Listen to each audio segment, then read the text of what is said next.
தமிழாவின் இரவு நேர பிரதான செய்திகளுடன் இணைந்திருக்கும் சொந்தங்களுக்கு வணக்கம். வாசிப்பவர் ஹெலிஸ்னா யசிந்தன், செய்தி தொகுப்பாளர் ஆர்ஜே வர்மா. முதலில் தலைப்புச் செய்திகள். 2024 வருடத்தில் அதிக சம்பளம் பெற்றுள்ள நடிகை யார் தெரியுமா?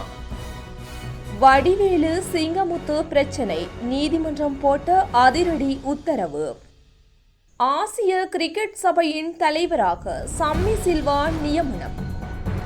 இரண்டாவது டெஸ்ட் போட்டியில் தென்னாப்பிரிக்காவை வலுப்படுத்திய ரியான் ரிகில்டன். பெங்கல் புயலின் எதிரொலி, உச்சம் தொட்ட மீன்களின் விலை. மருந்துகளின் பற்றாக்குறையுடன் போராடும் சுகாதார அமைச்சு. நாடாளுமன்றத்தில் இன்று நிறைவேற்றப்பட்ட இடைக்கால கணக்கு வாக்கெடுப்பு. தென்னிலங்கையை உலுக்கிய சம்பவம், கழிவறைக்குள் சிக்கிய சிறுமியின் சடலம். தொடர்பென விரிவான செய்தி அறிக்கைகள்.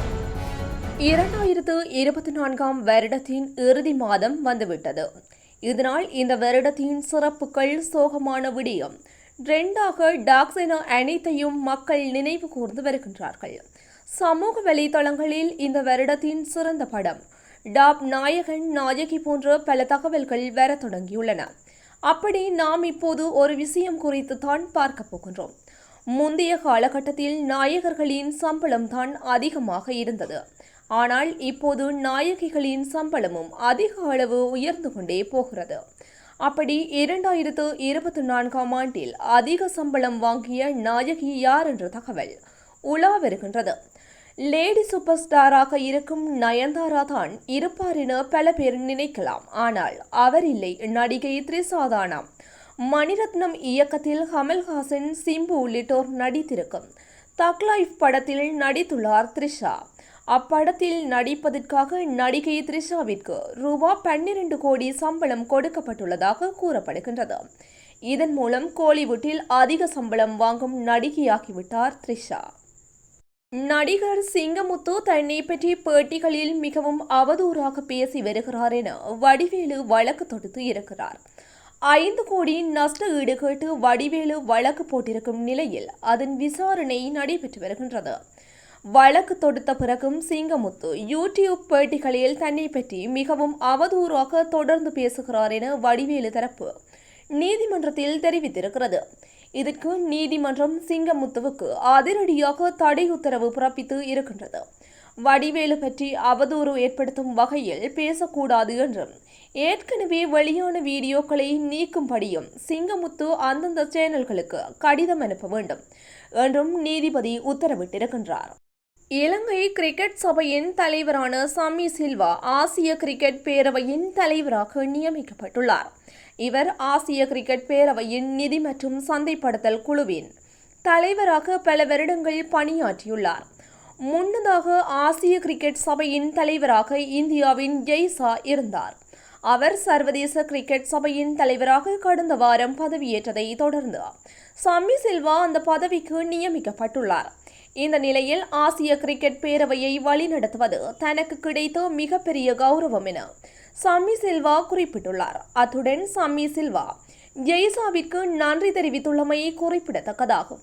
இலங்கைக்கு எதிரான இரண்டாவதும் இறுதியுமான டெஸ்ட் போட்டியில் தென்னாப்பிரிக்கா அணி வலுவான நிலையில் உள்ளது. இதன்படி நேற்றைய முதல் நாள் ஆட்ட முடிவின் போது தென்னாப்பிரிக்கா அணி 7 விக்கெட்டுகள் இழப்புக்கு 269 ஓட்டங்களை குவித்திருந்தது. தென்னாப்பிரிக்கா சார்பில் விளையாடிய ரியான் ரிகில்டன் டெஸ்ட் போட்டியில் முதல் சதத்தை பதிவு செய்து 101 ஓட்டங்களை பெற்றுக்கொண்டார். ரிகில்டனின் 250 பந்துகளில் 11 பவுண்டரிகள் அடங்கும். இவரை தவிர இந்த போட்டியில் வெற்றி பெற்ற தலைவர் டெம்பா பமுவாவும் 78 ஓட்டங்களை எடுத்தார். நேற்று இலங்கை அணியின் வெற்றிகரமான பந்து வீச்சாளர் லஹிருகுமார் 54 ஓட்டங்களுக்கு 3 விக்கெட்டுகளை வீழ்த்தினார். அது மாத்திரமன்றி அசித் பெர்னாண்டோ 67 ஓட்டங்களுக்கு 2 விக்கெட்டுகளையும், விஸ்வ பெர்னாண்டோ மற்றும் பிரபாத் ஜெயசூரிய ஆகியோர் தலா 1 விக்கெட்டையும் கைப்பற்றினார். 2025 ஆண்டுக்கான முதல் 4 மாதங்களுக்கான அரசாங்கத்தின் இடைக்கால கணக்கு வாக்கெடுப்பு நாடாளுமன்றத்தில் இன்று கணக்கு வாக்கெடுப்பின்றி நிறைவேற்றப்பட்டுள்ளது. அரசாங்கத்தின் பணிகள் மற்றும் கடன் சேவைகளை தொடர்ந்து முன்னெடுப்பதற்கான குறித்த இடைக்கால கணக்கு வாக்கெடுப்பு கடந்த 3ஆம் திகதி நாடாளுமன்றத்தில் சமர்ப்பிக்கப்பட்டது. இதற்கான விவாதம் நேற்றைய தினமும் இன்றைய தினமும் முற்பகல் 9:30 மணி முதல் பிற்பகல் 5:30 மணி வரை நடைபெற்றதை அடுத்து தீர்மானம் வாக்கெடுப்பு இன்றி நிறைவேற்றப்பட்டது. 2025ஆம் நிதியாண்டின் முதல் 4 மாதங்களுக்கான அரசு செலவினங்கள், மூலதன செலவுகள் மற்றும் கடன் மறுசீரமைப்பு, இதர கடன் சேவைகளுக்கான அனுமதியை பெறும் இடைக்கால கணக்கறிக்கை நேற்று பிரதமர் கரணி அமரசூரியவால் நாடாளுமன்றத்தில் சமர்ப்பிக்கப்பட்டது.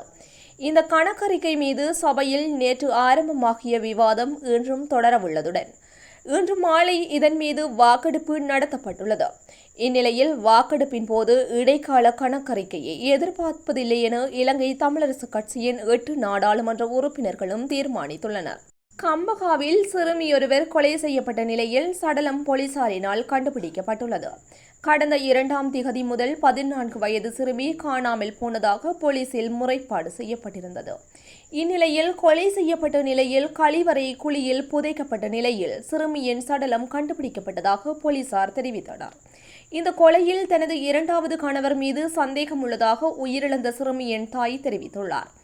அதற்கமைவாக முறைப்பாடு செய்த பெண்ணின் 2வது கணவர் சந்தேகத்தின் பேரில் கைது செய்யப்பட்டார். சிறுமியை கொலை செய்து வீட்டின் பின்புறத்தில் உள்ள கழிவறையில் சடலத்தை வைத்து கான்கிரீட்டினால் மூடியிருப்பதாக சந்தேக நபரிடம் மேற்கொள்ளப்பட்ட விசாரணையில் தெரியவந்துள்ளதாக போலீசார் தெரிவித்துள்ளனர். சம்பவம் தொடர்பில் கம்பகா போலீசார் மேலதிக விசாரணைகளை மேற்கொண்டு வருகின்றனர். இத்துடன் தமிழா ஊடகத்தின் இரவு நேர பிரதான செய்திகள் யாவும் நிறைவு பெற்றன. தொடர்ந்தும் செய்திகளை உடனுக்குடன் அறிந்து கொள்ள தமிழா ஊடகத்துடன் இணைந்திருங்கள்.